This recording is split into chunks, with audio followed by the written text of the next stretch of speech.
Hello everyone friends, आज हम पढ़ेंगे second chapter lost spring stories of stolen childhood.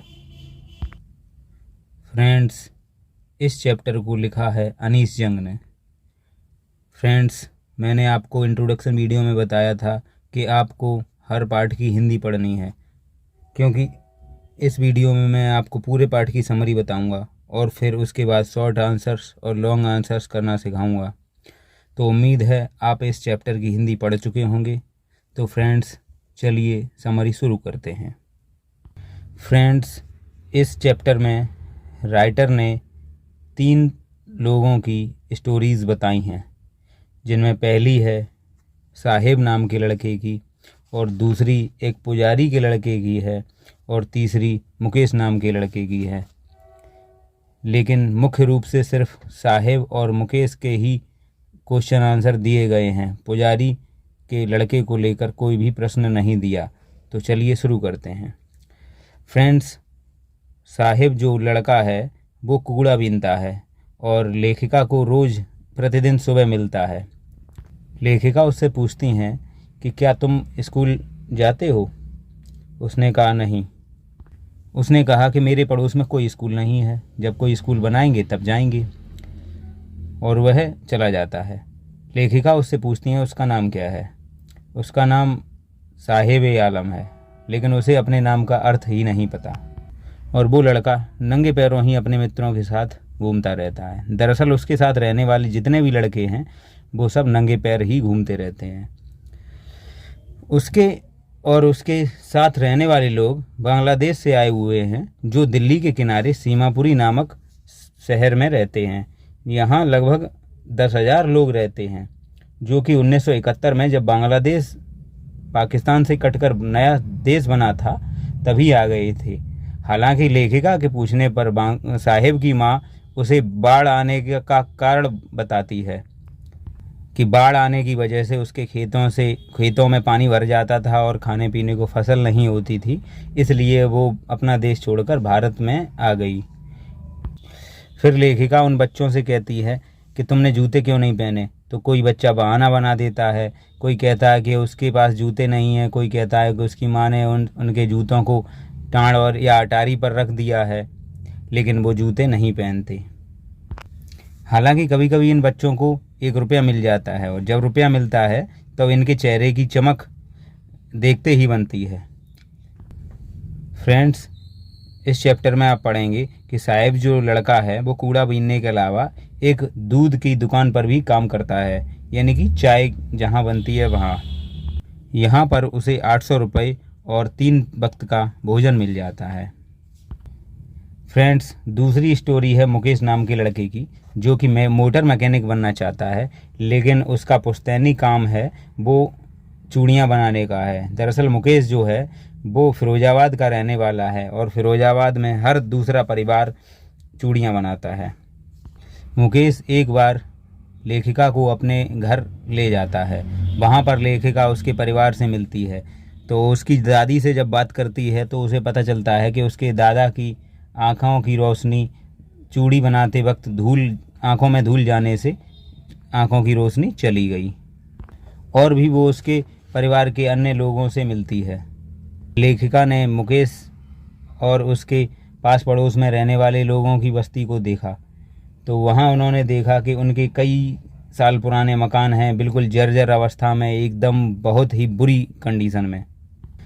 तो लेखिका वहाँ रहने वाले लड़कों से कहती है कि आप अपनी एक सहकारी समिति बना लो। आप क्यों ऐसे दलालों के कुचक्र में फंस गए हो, जिन्होंने आपके पिताओं और पूर्वजों को अपने जाल में फंसाया था? तो लड़के कहते हैं कि अगर हम संगठित हो भी जाते हैं तो हमें या तो न्यायालय में घसीटा जाएगा और हमें जेल में डाला जाएगा और पीटा जाएगा। कोई भी नेता हमारी मदद नहीं कर सकता, इसलिए हम इस कुचक्र में फंसने के लिए ही बने हैं। तो इन सब बातों को सुनकर लेखिका को 2 अलग अलग संसार दिखाई देते हैं। पहले वे जो गरीबी और कंगाली के जाल में फंसे हुए हैं तथा जाति के कलंक से जुड़े हुए हैं, और दूसरा साहूकारों, बिचौलियों, पुलिस वालों और नेताओं का कुचक्र है। दोनों ने मिलकर बच्चों के ऊपर ये सब बोझ लाद दिया है। और उन्हें उसी में अपना जीवन यापन करना पड़ता। हाँ, तो अब हम लोग लिखेंगे शॉर्ट आंसर्स। पहला शॉर्ट आंसर क्वेश्चन है, why did Anees Jung ask Saheb about the school, what was its impact on Saheb. Friends, इसका आंसर है, Anees Jung asked Saheb about the school because she wanted to know about the intention of Saheb regarding studies at the author's offer. Saheb immediately got ready to join the school. इसकी हिंदी है friends, Anees जंग ने साहब से school के बारे में पूछा क्योंकि वह पढ़ाई को लेकर साहब की मंशा के बारे में जानना चाहती थी। लेखक के प्रस्ताव पर साहब तुरंत स्कूल में शामिल होने के लिए तैयार हो गया। फ्रेंड्स, सेकंड शॉर्ट क्वेश्चन है, why did Saheb and other rag pickers not bear chappals, what excuse did they give for it. Friends, इसका आंसर है, Saheb and other rag pickers did not bear chappals because it's their tradition to wander barefoot and they did not like to bear also.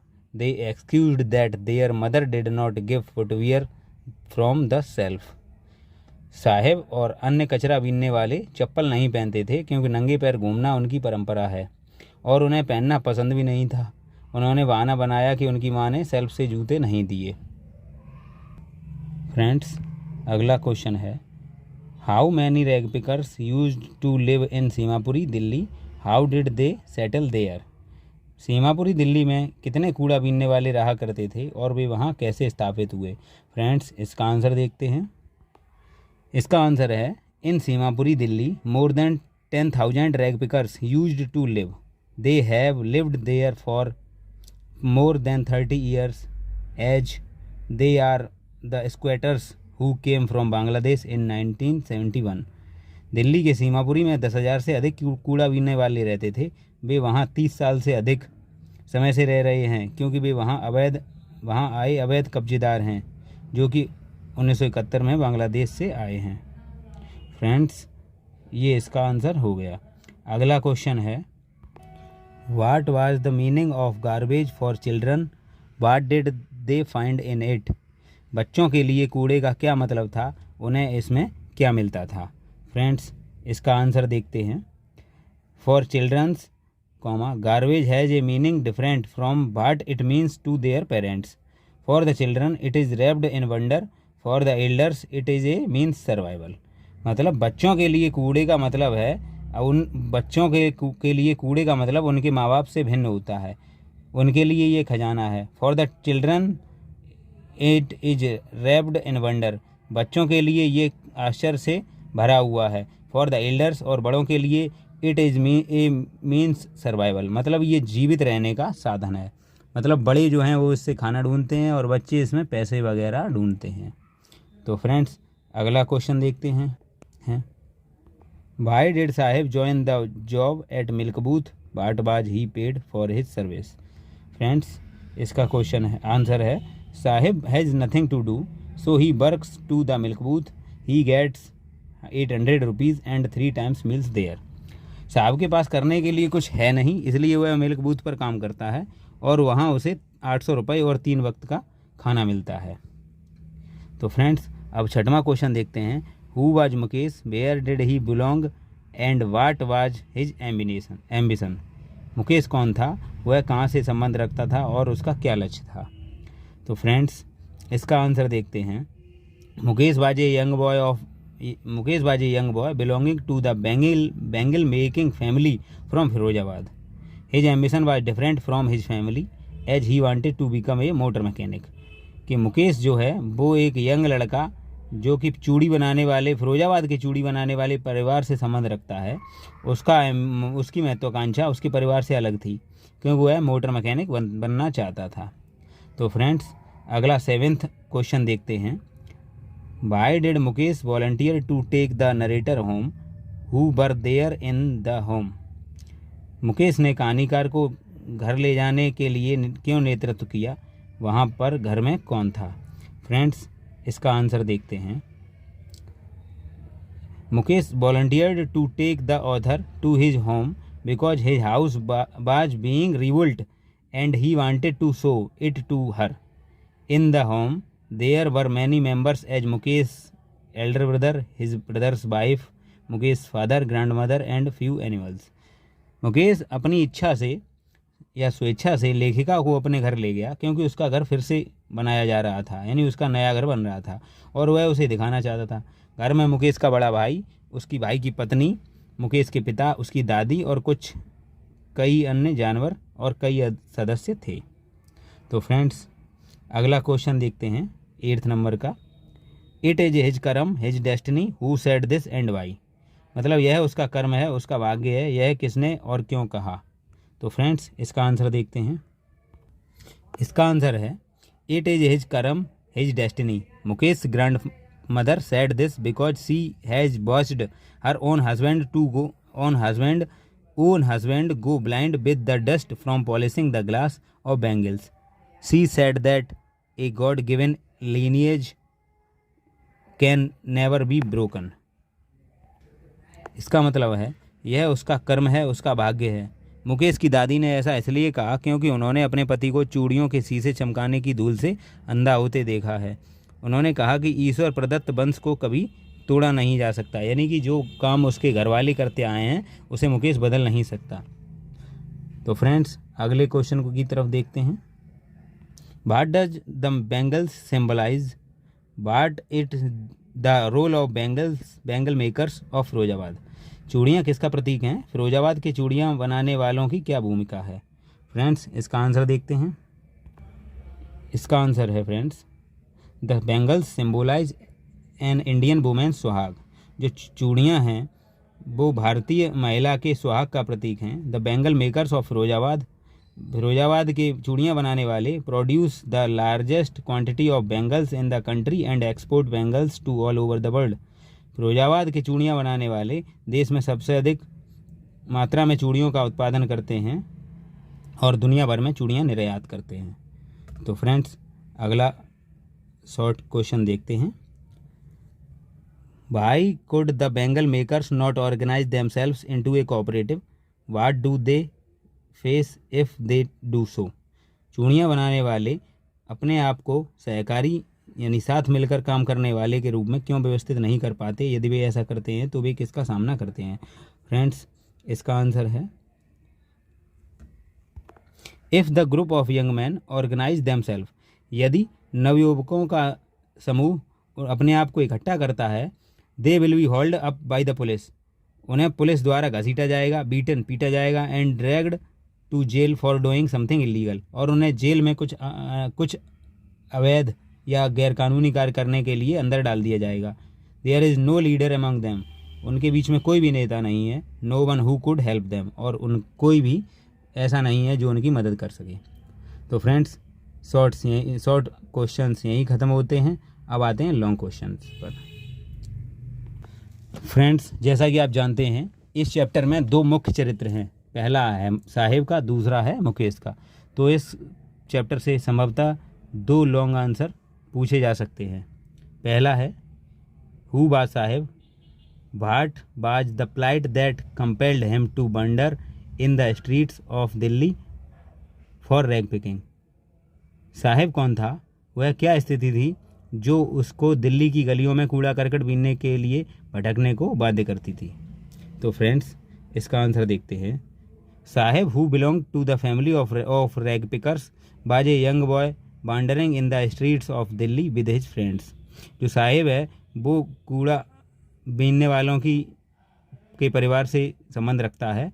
वह अपने दोस्तों के साथ कूड़ा बीनने के लिए दिल्ली की गलियों में घूमता है। They were the squatters from Dhaka Bangladesh where the storm has destroyed their green fields and homes. ये जो हैं वो ढाका से आए हुए अवैध कब्जेदार हैं जिनकी खेत और घरों को तूफान ने बर्बाद कर दिया है। They were so poor that they could not go to school. वो इतने गरीब हैं कि वो विद्यालय भी नहीं जा सकते। Their parents were depend on rag picking only for their livelihood and unable to bear any other expense except foodings. मतलब कि उनके परिवार जो हैं उनके आजीविका के लिए इनके माता पिता अपनी आजीविका यानी जीवन यापन के लिए सिर्फ कूड़े बीनने पर ही निर्भर हैं और वो इतने गरीब हैं कि वो भोजन के अलावा कुछ और भी और अन्य चीज़ खरीदने में या वहन करने में असमर्थ हैं।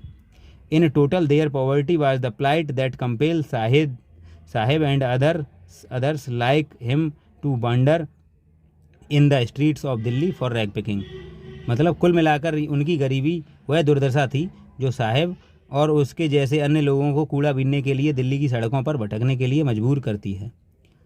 तो फ्रेंड्स, ये हो गया साहेब का लॉन्ग। अब अगले लॉन्ग पर बात करते हैं। अगला लॉन्ग है who was Mukesh, what did he want to do in his life and what did he not want to follow.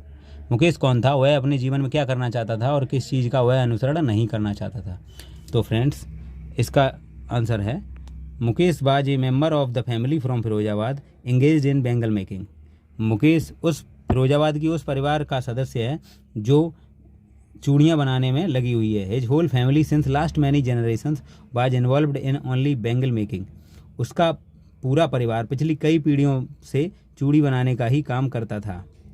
So no person of such bangle making families could think of any other work naturally. तो ऐसा चूड़ी बनाने वाला कोई भी इंसान नहीं जो परिवार के अलावा किसी अन्य अपने परिवार के इस कार्य के अलावा किसी अन्य कार्य के बारे में सोच सके। As because of family trade he himself too had to do the same work but Mukesh never wanted to follow that tradition. As because of family trade, जैसे कि परिवार का कार्य होने के कारण ही हिमसेल्फ टू, वह भी कार्य करता है या उसे भी यही कार्य करना है। But Mukesh never wanted to follow that tradition, लेकिन मुकेश यह परंपरा नहीं अपनाना चाहता। Actually he wanted to be a motor mechanic for which he had to take a great pain going against his family tradition and members without support taking the training going very far from his house for learning ETC। दरअसल वह motor mechanic बनना चाहता है जिसके लिए उसे अपने परिवार के जीवन यापन करने के तरीके या पारिवारिक तौर तरीक़ों को ना अपनाने का दर्द है और बिना किसी पारिवारिक मदद के उसे अपने घर से काफ़ी दूर मोटर वाहन में काम करना सीखना पड़ता है या प्रशिक्षण करना सीखना पड़ता है। When the author asked him about his good, he straightforwardly replied for motor mechanic। और जब लेखिका ने उसकी भलाई के बारे में पूछा तो उसने सीधे तौर पर मोटर मैकेनिक बनने के रूप में उत्तर दिया। तो फ्रेंड्स, इस चैप्टर के लॉन्ग आंसर्स भी कंप्लीट हो चुके हैं, तो आप इन सब को पढ़ें